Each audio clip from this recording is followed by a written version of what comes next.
मार्ग में नहीं चलने देता, जो हमें विषयों में लपटाए हैं, जो वासनाओं से युक्त हो गए हैं, तो उस मार्ग से हमें बचाने के लिए राम रूपी कथा, हम राम कथा सुंदर करतारी, यानी कि दोनों हाथों से वह हाथ की ताली जो हाथ से बजाते हैं तो पक्षी उड़ जाता है ना, तो ऐसे समझो कि ये जो राम रूपी कथा जो है ये ताली है और इसको श्रवण करने से संसार रूपी पक्षी भाग जाएगा। भगवान महादेव कहते हैं पार्वती जी से, मैया पार्वती जी की जो है प्रश्न करती हैं, तो भगवान ने कहा राम कथा सुंदर करतारी। उन्होंने कहा कि राम कथा सुंदर करतारी संशय विहंग रावण हारी, और राम कथा कल बिटप कुठारी। विचार करेंगे तो हम ये सब समझ पाएंगे। राम कथा कल बिटप कुठारी और सादर सुनो गिरिराज कुमारी। अब बताइए, सुनने की बात आई है तो जब तक हम श्रवण नहीं करेंगे तो न तो वो संसार रूपी पक्षी भागेगा और न ये कुल्हाड़ी हमारे काम आएगी। तो राम कथा कल बिटप कुठारी, राम की कथा, भगवान की कथा ये कुल्हाड़ी है। कौन सा वृक्ष काटने के लिए?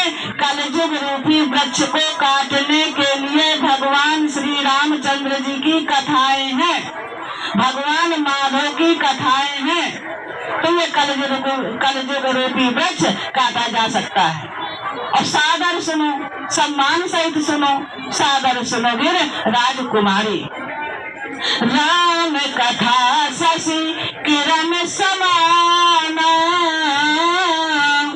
और संत चकोर करें जही पाना। राम कथा शशि की किरण है और संत चकोर हैं जो वो पान करते हैं, क्योंकि शशि यानी कि चंद्रमा को देखकर जो चातक पक्षी होता है वो मस्त हो जाता है और चंद्रमा को देख करके छकता है, तृप्त हो जाता है। तो राम कथा शशि किरण समाना और संत चकोर करें जही पाना। तो आज हम इस प्रयागराज भूमि में संतों के अमृत वचन जो श्रवण करते हैं और जो संत जन महर्षि जन तो ये तृप्त हो रहे हैं, भक्त जन तृप्त हो रहे हैं। तो राम कथा ये जो हमारे जो अभी हमारी आदरणीय महामंडलेश्वर जो अमृत वर्षा करेंगी, तो ये राम कथा शशि किरण के समान होगी और संत चकोर भक्त चकोर जन पान करेंगे और तृप्त होंगे। तो राम कथा शशि किरण समाना संत चकोर करें जय पाना। तो हमारे वेदों ने कुछ छोड़ा नहीं है। बात तो इतनी है कि जब मानव जीवन मिला है तो हम वास्तव में परमात्मा की ओर चलें। कहते हैं कि भगवान की ओर जाने से क्या मिलता है, तो हमारे संत महर्षि कहते हैं कि चारों चीजें मिल जाती हैं, धर्म अर्थ काम मोक्ष, क्योंकि कुछ भी छोटा नहीं रहता है। सृष्टि उत्पन्न किया मानव ने, क्योंकि ये परमात्मा का आदेश, परमात्मा ने ब्रह्मा जी को कहा कि सृष्टि उत्पन्न करो, एको अहम बहुश्यामी। तो एको अहम था, बहुश्यामी हो गया, तो सृष्टि का उत्पन्न और फिर यह जन जन में बांट दिया। तो ये तो जरूरी है, लेकिन अब भोग के रोग हो जाए, लग जाए किसी को, तो भोगी से रोगी मत बनो। केवल जितना ब्रह्मा जी ने दिया है काम उतना ही करो। भोगी के रोगी ना बनो, भोग का रोग ना लागे, तो वो कोई जो है उसमें हानि नहीं है। और द्रव्य भी कमाओ खूब, क्योंकि बिना द्रव्य के जो है धन से ही धर्म होता है। लेकिन जब वह सोई धन धन प्रथम गति जाकी, वो धन धन हो जाता है जो अच्छे कार्यों में लगाया जाता है, सत्कार्य में लगाया जाता है, सत्कर्मों में लगाया जाता है। तो सब कुछ परमात्मा की जो बनाई हुई सृष्टि है बहुत सुंदर है, बहुत सहज है, बहुत सुख देने वाली है। धर्म करें, पात्र को देश काल पात्र को देख करके खूब धर्म करें। धर्म दान करने से कल्याण होता है। और मोक्ष की प्राप्ति सदगुरु के चरण में जा करके अपने को समर्पित कर दे, क्योंकि गुरुदेव हमारे जीवन का कल्याण किया करते हैं। गुरुदेव हमारे को रसपान दिया करते हैं, अमृत पान कराया करते हैं, क्योंकि जो राम रूपी कथा है, जो कृष्ण रूपी कथा है, वो गुरुदेव से ही हमारे को मिलती है। इसलिए हम जब भी बैठे, जहाँ रहें, लेकिन हम परमात्मा का गुणानवाद या तो कहें या तो श्रवण करें, और जो भी हमारे जीवन में घटता है वो अच्छा हो रहा है ऐसा माने। क्योंकि एक राजा था और उसके मंत्री थे, तो एक बार राजा की जो है ऐसे कुछ अभ्यास करते समय तलवार को वो टेढ़ रहे थे, पता नहीं कब कहाँ से हमला हो जाए, तो अपना जो है उसमें धार लगा रहे थे, और धार लगाते समय राजा का अंगूठा कट गया। तो उसने कहा कि अरे राम राम मंत्री, मेरा तो अंगूठा कट गया। तो मंत्री ने कहा कि बहुत अच्छा हुआ महाराज, जो होता है वो अच्छा होता है, अच्छे के लिए होता है। तो राजा को बड़ा क्रोध आया कि मैं इतना इस मंत्री को सम्मान देता हूँ कि सर्वोपरि इसको रखे हूँ, मैंने अपने अंग संग रखता हूँ, और इसने अंगूठा कटने पर कह दिया कि जो होता है वो अच्छे के लिए होता है, अच्छा हुआ। तो फिर जाओ इस मंत्री को कारागार में डाल दो। अब जब उस मंत्री को कारागार में डाल दिया गया, यानी कि जेल में डाल दिया गया, तो फिर राजा गए पीछे से और कहते कि मंत्री जी अब क्या हुआ, अब कैसा लग रहा है? तुमने कहा महाराज बहुत अच्छा हुआ, जो होता वो अच्छे के लिए होता है। राजा ने कहा पता नहीं, देखो कारागार में चला गया, मेरे साथ रहता था, अच्छे अच्छे व्यंजन का भोग करता था, और मेरे साथ इसका सब, क्योंकि राजा के साथ में जो है उसका मान सम्मान सब कुछ, और कहता कि अच्छा हो गया कारागार में जाने के बाद। राजा को समझ नहीं आया। एक दिन अब मंत्री है नहीं, अकेले निकल गए आखेट के लिए। आखेट के लिए दूर चले गए, काफी दूर निकल गए, संध्या हो गई, भटक गए।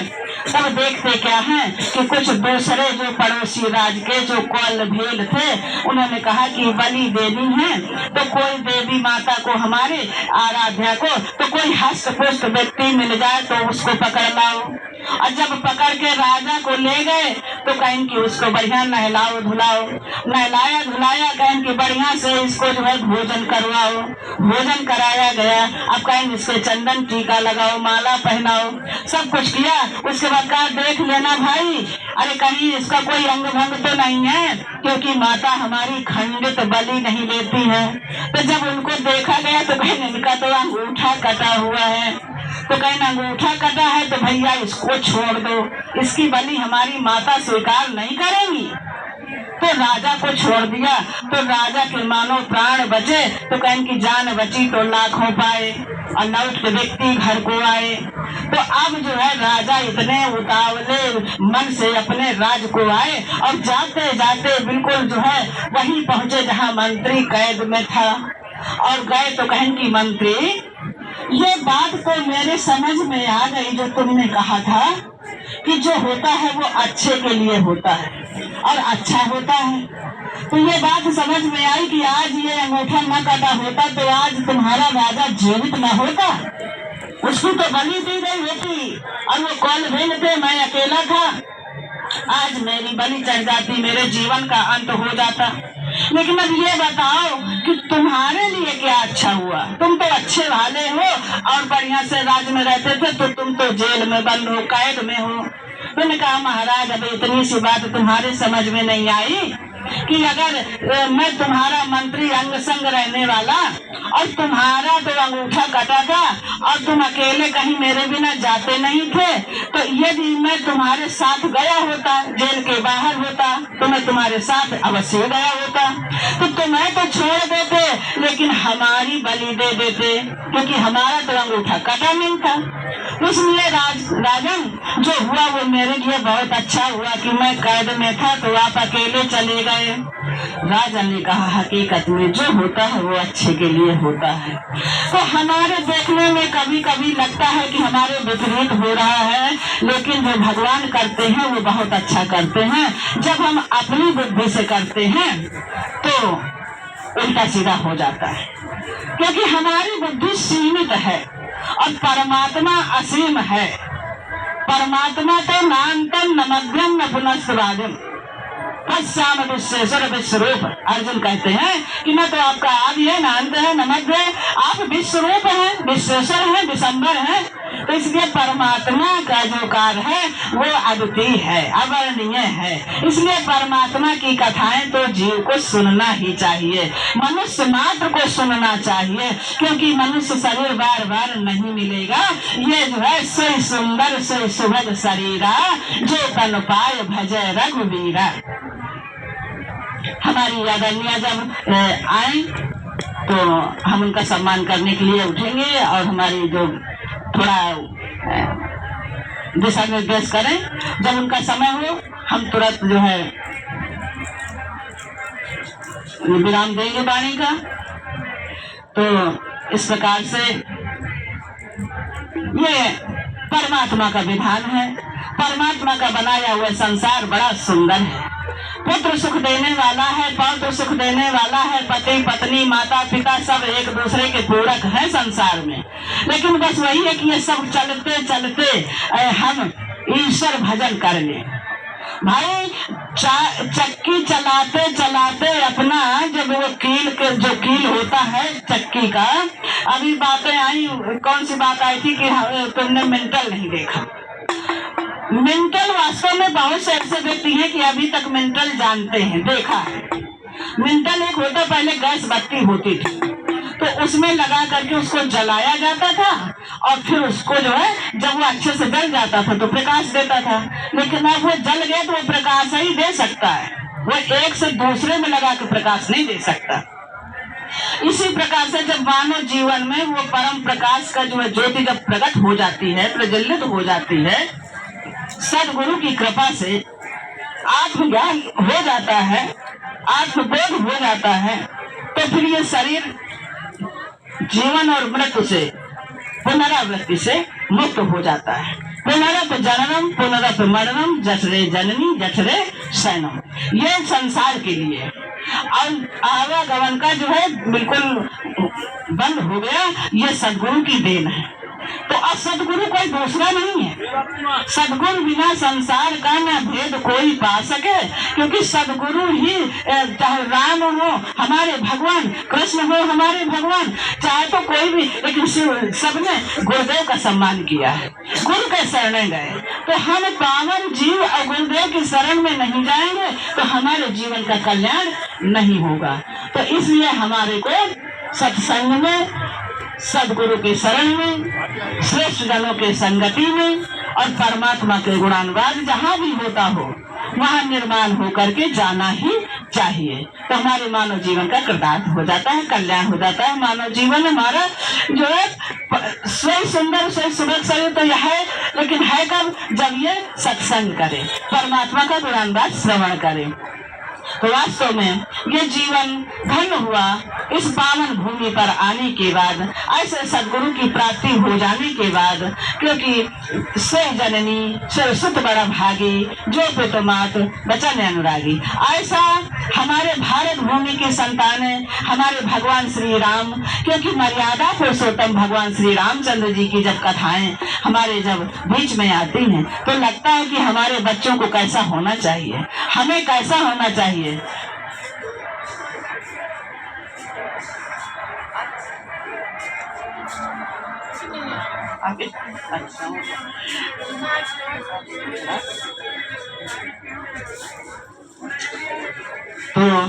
बड़ा ही सुंदर समय है। देखिए आप लोग, हम सब लोग इस तीर्थराज प्रयाग में उपस्थित हुए हैं। तो हम भगवान अपने बेनी माधव की जयकारा थोड़ा सा लगाएंगे, क्योंकि बेनी माधव सरकार के शरण में आए हुए हैं, लेटे हुए हनुमान जी महाराज के शरण में आए हुए हैं। इसलिए हम उनके शरणागत होकर के, वास्तव में बेनी माधव हमारे कोई दूसरे नहीं है, जो वृंदावन में बैठे हुए हैं वही यहाँ बैठे हुए हैं, जो बाके बिहारी हैं वही हमारे बेनी माधव हैं। ऐसे बेनी माधव सरकार के शरण में बैठ करके, ऐसे हमारे हनुमंत लाल जी के चरणों में बैठ करके, ऐसे त्रिवेणी संगम में हम उनके किनारे, गंगा मैया के किनारे बैठ करके ऐसे संतों के दर्शन, महापुरुषों के दर्शन, मनीषियों के दर्शन कर रहे हैं। हमारा जीवन कृतार्थ हो रहा है। देखिए, हमारे माधवदास और हमारे कर्माबाई की खिचड़ी तो सुनाई होगा सबने। कर्माबाई एक हमारी बड़ी भक्तिया थी, भगवान को भोग लगाया करती थी खिचड़ी बना करके। नित्य व्रत का उनका कर्म था। और वो बेचारी इतनी सोधी बोधी थी, इतनी भोली थी कि उनको ये नहीं पता था कि स्नान करके खिचड़ी बनाए तभी भगवान खाएंगे। वो सुबह उठती थी और बिना ही स्नान किए खिचड़ी बना के भगवान को भोग लगाया करती थी। तो बहुत समय बीत गया। भगवान ने कहा कि ये मेरे पे इतनी समर्पित है और मैं यदि इसको प्रकाश में नहीं लाऊंगा तो कोई इसको जानेगा नहीं। इतनी जैसे इस तरफ हमारे जो है मानस में जिस प्रकार से सबरी है, ऐसे ही उधर हमारी कर्माबाई है। तो भगवान ने एक दिन अपने ही भक्त के माध्यम से उनको जागृति कराया। अपने भक्त को वहां भेजा और कहा कि जाओ उसको बताओ कि भगवान ऐसे जो आप बनाती हो भोजन उसको वो ग्रहण नहीं करेंगे। वो तो जब शुद्धता से बनाओ, आप स्नान करके बनाओ, तब भोग लगाओ। वो तो जगन्नाथ है, वो तो जगत नियंता है, वो तो परमेश्वर है। वो पहुंचे माधवदास और कहा कि बच्चा क्या कर रही हो? उन्होंने कहा कुछ नहीं, हमने तो खिचड़ी बनाया, अपने माधव का भोग लगा रहे हैं। कहना अच्छा, तो क्या आपने स्नान कर लिया? उनका नहीं, अभी तो नहीं। उनका तुमने स्नान नहीं किया और खिचड़ी बना के भगवान का भोग लगा दिया। अरे राम राम राम, ऐसे कहाँ भोग लगाते हैं भगवान? कहीं क्यों? अरे कहीं तुम अशुद्ध हो तो पहले नहाओ, स्नान करो, तब जो है भगवान का जो है प्रसाद बनाओ, फिर भोग लगाओ। तो कहें कि अच्छा ऐसा है? कहना हाँ। अब बेचारी रोने लगी। इतनी करुणा उनके हृदय में हुई कि अरे राम राम, मेरा जीवन तो निरर्थक चला गया और मैं भगवान को ऐसे अज्ञानता बस भोग लगाती रही और भगवान ने भोग नहीं पाया और मैं पवाती रही। तब उन्होंने कहा कि अब मैं स्नान करके ही भोग लगाऊंगी। अब दूसरे दिन उसने भोग तो बनाया, स्नान किया बढ़िया से और खिचड़ी बनाई, लेकिन अब आज भगवान उनकी खिचड़ी को जो है नहीं पाने गए। रोने लगी तो कहीं की जो है आज स्नान करके बनाया है तो ये नहीं भोग लगाने आए, अब क्या करूं? तो उसने कहा कि जाती हूँ मंदिर में रख के आती हूँ, जब भोग लग जाएगा तभी पाऊंगी। जगन्नाथ भगवान के प्रांगण में जाकर के वो खिचड़ी अपनी भगवान को भोग लगाते। और इधर जो वहाँ के राजा थे उन्होंने कहा कि ऐसा कुछ नहीं है, हमारे भगवान को भोग जो लगता है, क्योंकि भगवान पाते थोड़ी ना है भोग, वो तो समर्पित कर दो और वो सबको वितरण हो जाता है, वितरण कर दिया जाता है। लेकिन आज जब उनका जो है वो पट खोले गए भगवान के, तो देखते क्या है कि हमारे जो जगन्नाथ जी हैं उनके मुखमंडल पर वो खिचड़ी चारों तरफ लगी हुई है। जब खिचड़ी हुई लगी, देखा तो वो जो जिन भक्त के माध्यम से भगवान ने उनको प्रचार करने के लिए कि उनको जाने सब कोई, उन भक्त के माध्यम से उन्होंने कहा माधवदास ने कि राजन, ये जो है भगवान कर्माबाई की खिचड़ी खाने के लिए गए थे। भाई कहीं पट खोलो भगवान, तो उन्होंने कहा कि भगवान अभी जो है यहाँ नहीं है, भगवान खिचड़ी खाने गए। तो इस प्रकार से विलम्ब हुआ तो जो है जल्दी जल्दी भगवान वहां से कहीं आए और उनके इसलिए मुखमंडल पर खिचड़ी लगी है। तब जो है राजा को लगा कि ऐसे कैसे हो सकता है, मेरे सामने भगवान खाए तब मैं जानूं। तो हकीकत में भक्तों के लिए भगवान क्या नहीं किया करते हैं। भक्त के लिए भगवान इतने उतावले हो जाते हैं, इतने भाव विभोर हो जाते हैं कि आज कर्माबाई के लिए भगवान को प्रकट होना पड़ा और सबके सामने खिचड़ी खानी पड़ी। तो सबने जो है सराहना की और आज भी हम सब आप सब कहते हैं, हमारे संसार में भारत में सब कहा जाता है कि कर्माबाई की खिचड़ी भगवान ने खाई थी। तो इस प्रकार से जब हम भाव सहित भगवान को कुछ समर्पित करते हैं तो भगवान हमारे ग्रहण किया करते हैं। कभी कभी क्या हो जाता है कि हम कह देते हैं कि ब्रह्म ज्ञान हो गया, अब हमें कुछ करना ही नहीं। तो जीवन मुक्त महामन मुनि तेऊ, जो जीवन मुक्त माने कि जो आत्म तत्व को प्राप्त कर चुके हैं, जो अपने आत्म बोध की जागृति कर चुके हैं, अपने आत्म में स्थित रहते हैं, वो अभी भगवान की कथाएं निरंतर सुनते रहते हैं। मत चित्ता मत प्राणा बोधयंता परस्परम कथन तस्य माम नित्यम तो संतिचा रमंतिचा। मेरी कथा को आपस में कहते हैं, श्रवण करते हैं, मनन करते हैं। अब इस सनत सनंदन की बात आई ना, ये चारों भाई हैं और ये चारों भाई कोई सुनने वाला ना हो, कोई कहने वाला ना हो, तो ये चारों जाते हैं और जहाँ कहीं भी एक जगह 3 बैठ जाते हैं और एक जो है 10 पीठ पर आसीन हो जाते हैं और कथा सुनाने लगते हैं और 3 व्यक्ति वो सुनने लगते हैं। उनमें ना कोई छोटा ना कोई बड़ा। एक दिन जैसे कि कोई बड़ा बैठ गया तो दूसरे दिन छोटा बैठ जाता है। उस दिन वो एक भाव रखते हैं सब में, कोई और इतना आनंदित होते हैं एक दूसरे को सुन करके कि जो परमात्मा की कथा को सुन करके जिसके हृदय में पवित्रता ना आ जाए, जिसके हृदय में द्रवित ना हो जाए, क्योंकि जो भरा नहीं है भावों से, कहती जिसमें रसधार नहीं वो हृदय नहीं है, पत्थर है जिसमें स्वदेश का प्यार नहीं। तो इसलिए जो परमात्मा की कथाओं को सुन करके, अमृत वाणी को सुन करके हमारे जो है हृदय द्रवित न हो जाए तो फिर हमने कैसी कथा सुनी है। तो वो जो है चारों इतना मस्त हो जाते थे 3 सुन करके, एक सुनाते थे 3 सुनते थे और ये हमेशा उनका यही क्रम चलता रहता था। कभी कथाएं उनकी बंद नहीं होती थी, सदैव कथाओं में ही रहते थे। ऐसे ही हमारे को भगवान ने ये मानव जीवन दिया है। ये मानव जीवन राम कथा मंदाकिनी चित्रकूट चित चारु तुलसी सुरग स्नेह बन सिया रघुवीर बिहार।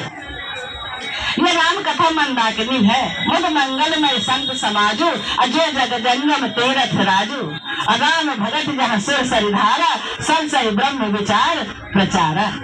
तो ये जो है चलती फिरते तीर्थराज, ये त्रिवेणी आवाज तो साक्षात आप सबको, हम सबको ये सौभाग्य प्राप्त हुआ है कि हम आज तीर्थराज में बैठे हुए हैं। इस प्रयागराज की भूमि पर जो है हमारे को आने का सौभाग्य प्राप्त हुआ है। माता त्रिवेणी में स्नान डुबकी लगाने का सौभाग्य प्राप्त हुआ है। वास्तव में बड़ा ही सुंदर सौभाग्य है। ये दुर्लभ संसार में यदि है तो यही क्षण दुर्लभ है और कुछ भी दुर्लभ नहीं है, क्योंकि सभी सोते हैं, सभी भोजन करते हैं, सभी उठते हैं। सभी के लिए भगवान कहते हैं कि जब दांत न थे तब दूध दियो और अब दांत भये तो अनाज दही और जान को देत अनजान को देत और जहान को देत तो तुम हो कदई हो। भगवान कहता है जब दांत नहीं थे तब माँ के आंचल में मैंने दूध उतार दिया था, तेरे को दूध प्रदान किया। अब दांत हुए हैं तो मैं आपको अनाज भी दूंगा, तेरी भोजन की व्यवस्था करूंगा, तेरे वस्त्र की व्यवस्था करूंगा, तेरे रहने की व्यवस्था करूंगा। सबको देता हूँ, चींटी से लेकर हाथी तलक को सबको देता हूँ, तो तेरे को भी दूंगा। लेकिन बस इतना कि ये जो राम कथा है, जो परमात्मा की कथा है, इसके लिए तो तुझे तेरा मन बनाना पड़ेगा। से कृपा हो गई, सदगुरु कृपा हो गई, लेकिन स्वयं की कृपा करनी ही होगी, तब ये जीवन कृतार्थ होगा। ये पारस है भाई, ये पारस भगवान ने दिया है। जैसे एक संत ने एक व्यक्ति को पारस दिया था, वो बहुत गरीब था, तो संत को बड़ी दया आ गई। संत ने कहा कि मैं ये पारस में तुझे देता हूँ, तो तू जितने लोहा में छुआ देगा उतना लोहा सोना हो जाएगा, तो तेरी जो है ये जीवन सुखमय हो जाएगा। तो उसने कहा ठीक है गुरुदेव। उसने एक लोहे की डबिया में कागज में लपेट करके पारस को अपने छपरा में खोस दिया। गरीब था, छप्पर में खोस दिया, और उसको जो है कोई खबर नहीं, कुछ भी खबर नहीं कि मुझे पारस गुरुदेव ने दिया है। लेकिन हुआ क्या, उसने 7 दिन के लिए दिया था, और 7 दिन पूरे हुए, गुरुदेव आ गए। उन्होंने कहा बेटे अब मेरा पारस मुझे वापस कर दो। तब वो व्यक्ति रोने लगा और कहा कि अभी तो गुरुदेव वो छपरा में खुश, अभी तो मैं किसी लोहा में छुआया नहीं हूँ, अभी तो मेरे घर में लोहा नहीं है, अभी तो मैं जो है पैसा के व्यवस्था में चारों को दिला कि बहुत सारा पैसा इकट्ठा कर ले, तो फिर बहुत सारा लोहा ले आओ तो छुआ ले। गुरुदेव ने कहा तेरा काम तो जाने, अब मेरी पारस मुझे प्रदान कर दे। तो कहने का तात्पर्य कि मानव जीवन में पारस तो मिला है, लेकिन हम क्या करते हैं कि हम अभी और ये संसार के भोग ले, अभी और रोगों को भोग ले, अभी और वासनाओं में लिप्त हो ले, अभी और मकान बना ले, अभी और जो है बिल्डिंग तैयार कर ले, एक गाड़ी है तो 2 गाड़ी कर ले, एक बंगला है तो 2 बंगला कर ले, और हमारी तो तृप्ति नहीं होती, और इसलिए मैं इस पारस को अपने भूल जाते कि ये मानव जीवन हमने हीरा मिला है। किसने कहा है कि हीरा जन्म तुझको मानो, ये मानो ये हीरा जन्म मिला है तेरे को। मानव का जीवन जो है ये हीरा है, कोनेर है, लेकिन इसकी कदर न जाने। जब हम कदर इसकी नहीं जाना तो हमारा जीवन निरर्थक चला गया। और 7वें दिन की यह होती है व्यवस्था। परीक्षित जी को भी 7वें दिन का समय मिला था, इसलिए ये 7 ही दिन होते हैं, और ये 7 दिनों में जिन्होंने अपने जीवन को संवार लिया उनका जीवन ज्योतमय हो गया, प्रकाशमय हो गया। जो जाने ते हृदय जनाई में हो गया, जानत वो तुम ही हो गए। वो जो जानता है, क्योंकि जानने वाला वही है, जनाने वाला वही है। जब जान गया तो बस कब जब जाग गए तो सोना क्या, गुरुदेव मिले तो रोना क्या। तो इस प्रकार से जीवन मंगलमय बनाओ, मानव जीवन को कृतार्थ करें। ऐसा सौभाग्य बार बार नहीं मिलता है। स्वर्गाद हित कर कर्म कोई स्वर्ग माही जाए है, कुछ काल करता भोग है रोता यहीं फिर आए है। तो इसलिए मानव जीवन कृतार्थ करें हम आप सब, और ऐसे पावन भूमि में, ऐसे तीर्थराज प्रयाग में, ऐसे भूमि में बैठ करके अपने जीवन को बिल्कुल निष्पाप कर लें, संतों महापुरुषों के दर्शन करें। अब हमारी आदरणीय विजया माधो मंडलेश्वर पधारने वाली है कुछ क्षणों में। हम तो कहेंगे कि जितने लोगों के कानों में ये आवाज पड़ रही है, ये विजया माधो समिति महामंडलेश्वर प्रांगण में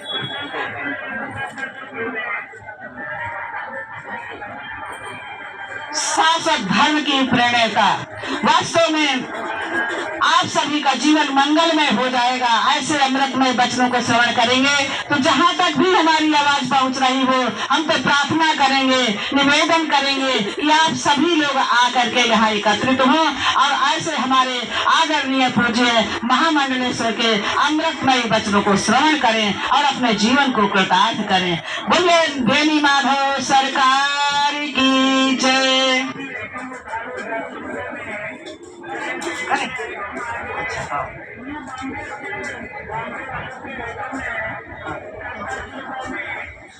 राधे राधे गोविंद गोविंद राधे, राधे राधे गोविंद गोविंद।